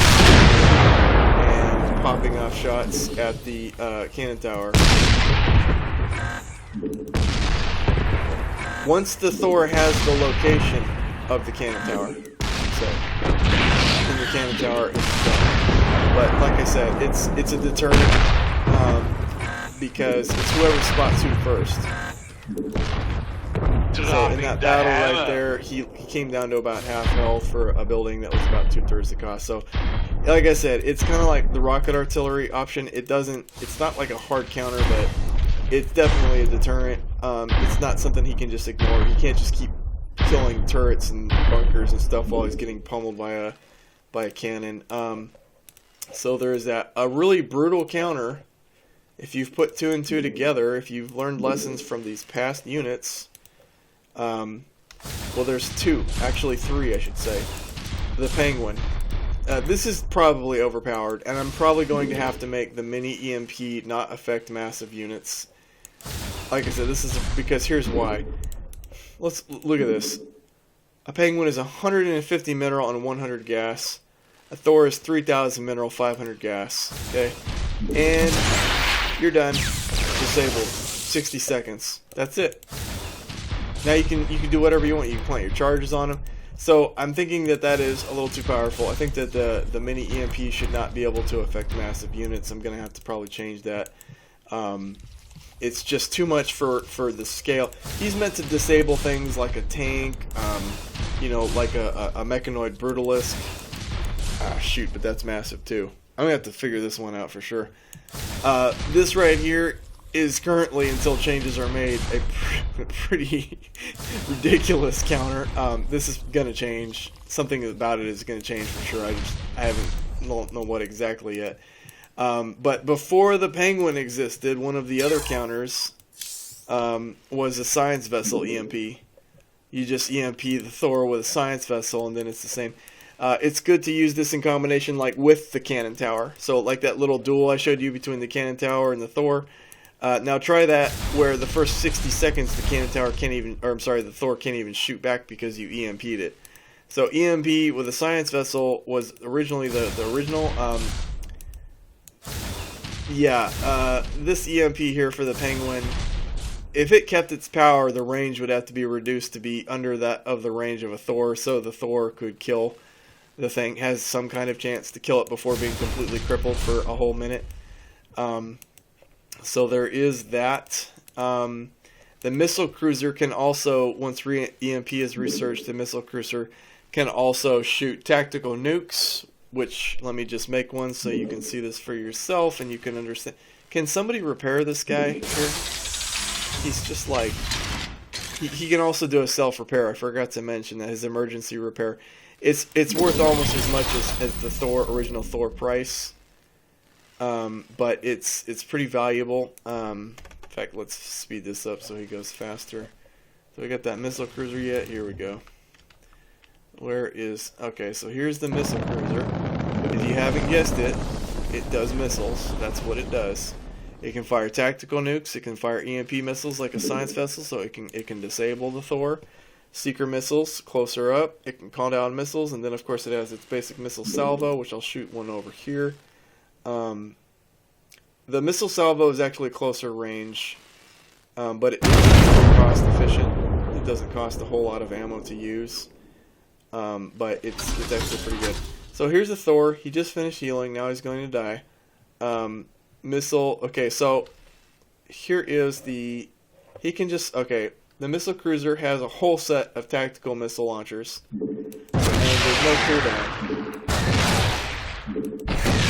So you can, as much as you have gas, you can say, well, that's ridiculous. The missiles can be shot down. Each tactical nuke costs 300 gas. Okay, so we're right back to where we started, like with metal rain from the rocket artillery, 3, 6, 9. You're going to end up spending almost as much in resources as the Thor, again, to take him off the map. It's really the same as the rocket artillery issue. That 300 gas cost really keeps you from using it unless you really need to. You'll run out of all your gas fast. And so there's that. A destroyer versus a Thor. That was an interesting battle. I can't remember who wins that one. I'm pretty sure that the destroyer does. Because it does. I'm almost willing to want to test this out here actually right now. Even though I really want to finish this video up here. I've been doing this too long. Here's a destroyer. Even my dog is bugging me. It's like, you just been sitting there all day.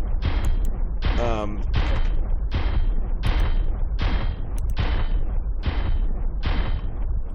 gonna have these guys duel. Now the prices, so you can see this, actually a destroyer, costs 250. So it costs less mineral but more gas than a Thor, if I'm not mistaken. Yep.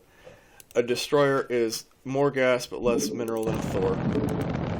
Let's get these two fighting. I'm curious. Please don't die over the fusion core, right? Yep.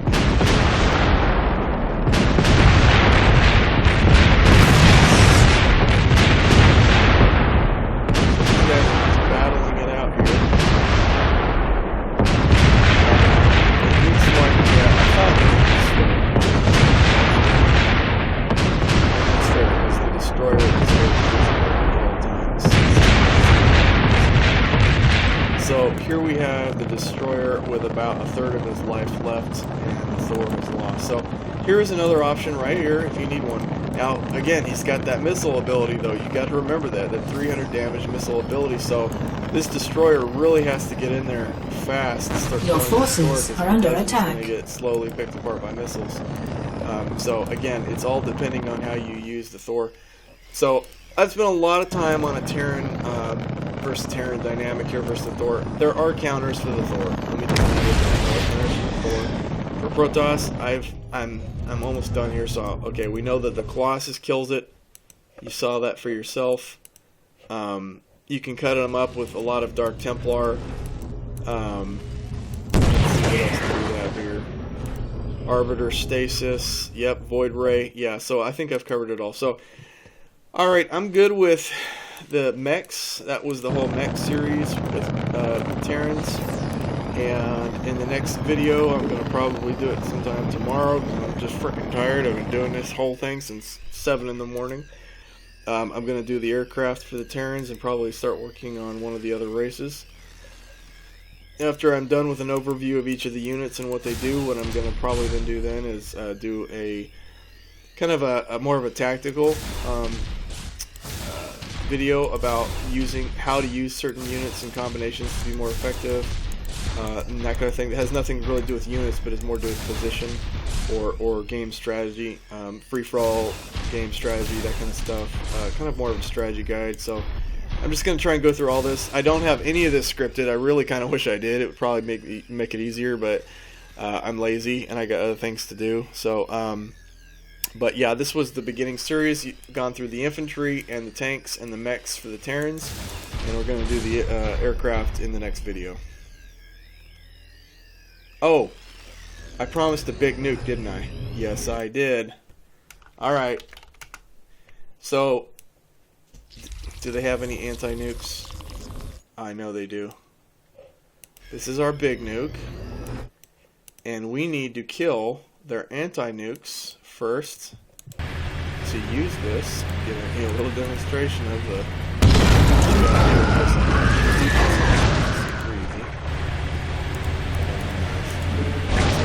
It's over here. Okay, here. So we're gonna go 1, 2. All right. Metal rain. We're gonna put one in the middle. All right.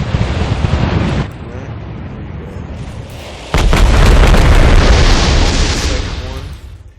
You normally you put like defense up or some kind of anti-missile to protect. And they're both gone, so now it's time to nuke these guys. So you launch your strategic nuke. He doesn't have many anti-nukes in there, right? That's good. This abomination's right. I think it's got to fix the missile turrets.